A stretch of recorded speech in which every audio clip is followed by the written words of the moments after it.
Hey everyone, this is Flammy. Welcome back. We are here with Season 5, Episode 21 of my Let's Play. At least I think it is. It's been a while since I've done one of these, but we are back. I've been doing a lot on Derp lately. Have not been playing Derpy here very much. I keep active on it, but I just don't raid a ton on it, so I haven't gotten a lot done. I've gotten a couple cannons upgraded to level 9. Before I start playing less, I got my mortars all up to 6. My next big one, whenever I decide to do a lot more raiding, is going to be getting all these wizard towers up to level 6. Oh man, that's going to be expensive. 2.6 million each. So yeah, that adds up quickly. But today, I'm going to go raiding, and I want to talk about something interesting, and that is shield timing. So if you look up here, right there, I'm at 5 hours and 44 minutes until this shield is up. I'm going to go ahead and break it now, and I'm going to explain why I have no problem doing this, and sometimes actually I intentionally break these decently long shields. So for me, right now, it is currently nearly 9 a.m. in the morning. It's a weekday, so I will soon be leaving for work. And with a 5-hour shield, what does that mean? Well, I can't take this phone with me to work, because I'm playing this on a 3GS, which only has Wi-Fi, and that means I won't have any connection at work.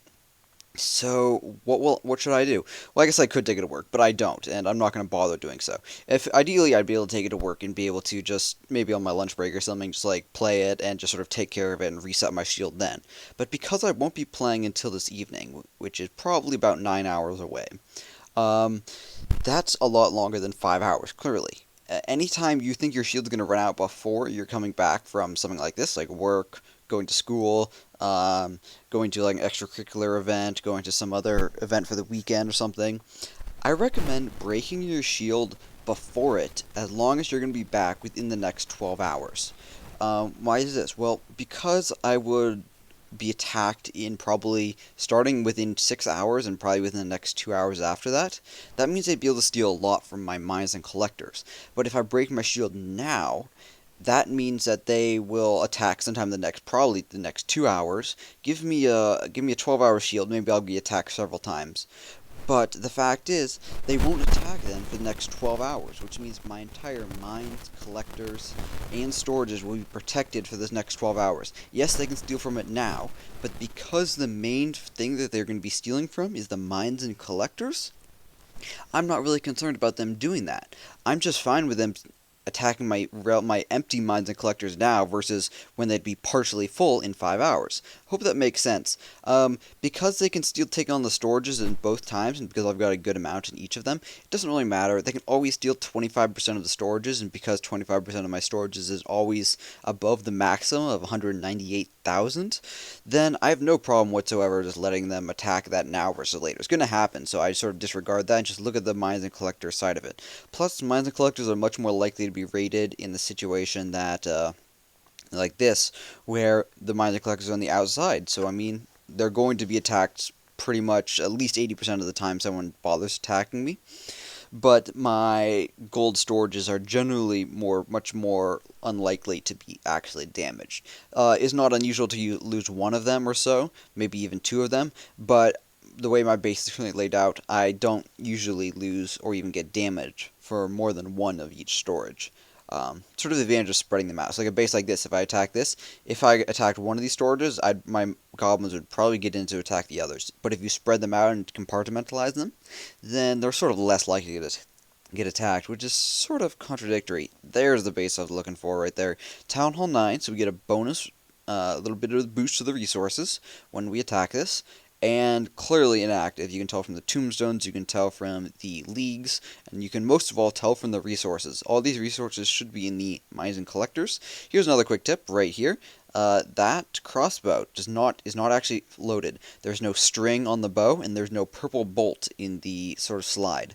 So I know this guy's inactive. So let's go and attack. Get some dark elixir to start with. Here, let's attack this gold mine. Look how much gold we're gonna get per arrow. 3,000 gold. No wait, 1 to 2,000 gold, like 1,300. That's a ton. Just that one archer is clearly going to more than pay for itself, which isn't really the point. But the point is, we can get a ton of resources right here, right now. Can we pick off this dark elixir drill? I don't think we can with a mortar, but we're going to try it. Ah, sweet. Oh, nope, we can't. There's a delay on the firing. I thought we might be good. I'm going to take off that so I can do some more damage in a second. I think we can pick off that for free. Well, maybe we can't if the archer doesn't walk a stupid direction. No, I guess we can't. Yeah, that's right, we can. I know that positioning. It's looking pretty good. I'm obviously going to have to do a little bit more here, but I'm just sort of preparing at this point to go in a little bit farther. And let's go ahead and do it right here. Distract with this, and then double wall breaker. That should bust open those walls. Oh, one of them died, and I started deploying the goblins preemptively. There we go. I'm going to send in this guy here, this guy here. Those two will stay spread out to get distracted a little bit. These goblins should start getting these mines and collectors. Because these ones are free over here, I can go ahead and safely deploy archers.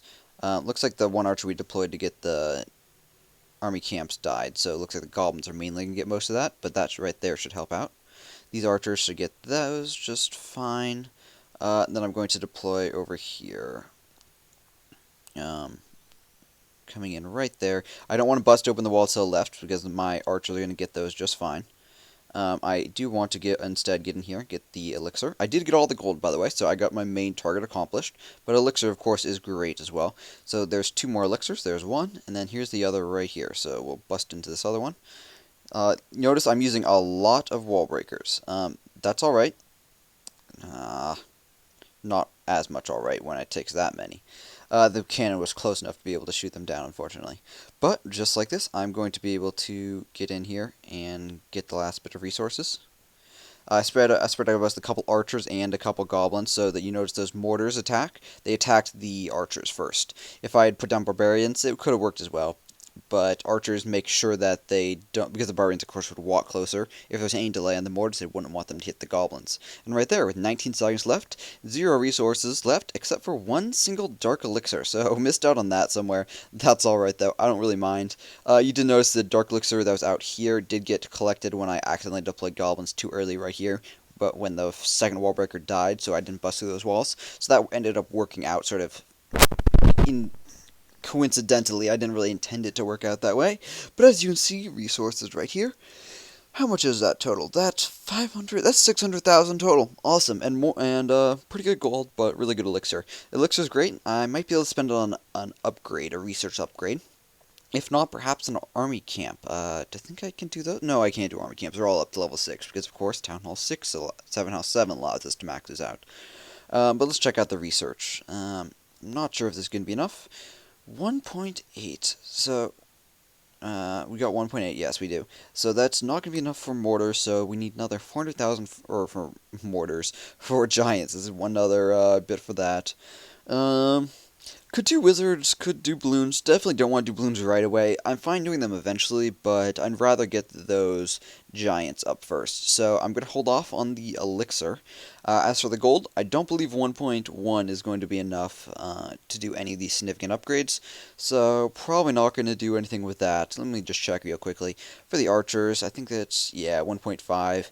And the cannons are similar at 1.6. Yes, indeed they are. So I will be holding off on those. One thing I could actually do with this elixir, now that I think about it, is upgrade this dark elixir drill. This is tempting. Ooh, this is really tempting. Yeah, I think I'm going to do this one. I've got the free workers, I got the free elixir. 2 days, not a problem at all. It's just going to help me out, just consistently getting more dark elixir. And probably more importantly for the dark elixir, it actually stores more dark elixir as well. I very often max out at 120. The next level will max it out at 450, as well as increase the rate at which I collect it at. So, alright, that is going to wrap it up. I'm going to go queue up an army, donate to some clanmates, and that's going to be it for this video. Thank you guys very much for watching. I hope you enjoyed as always. It's been a while since I've been doing my Let's Play. I just have had a really good time lately getting my other account up to Town Hall 9 and of course doing my new upgrades there. My crossbows will be finishing soon and I've been working on getting enough resources to immediately upgrade at least one of them, hopefully, to the next Town Hall level. So that's sort of my goal on that one. Now that I've got these troops sort of queued up, I'm going to wrap up this video, see if any clanmates need anything. They do not. Alright, thank you guys very much for watching. Have a great day, and clash on as always.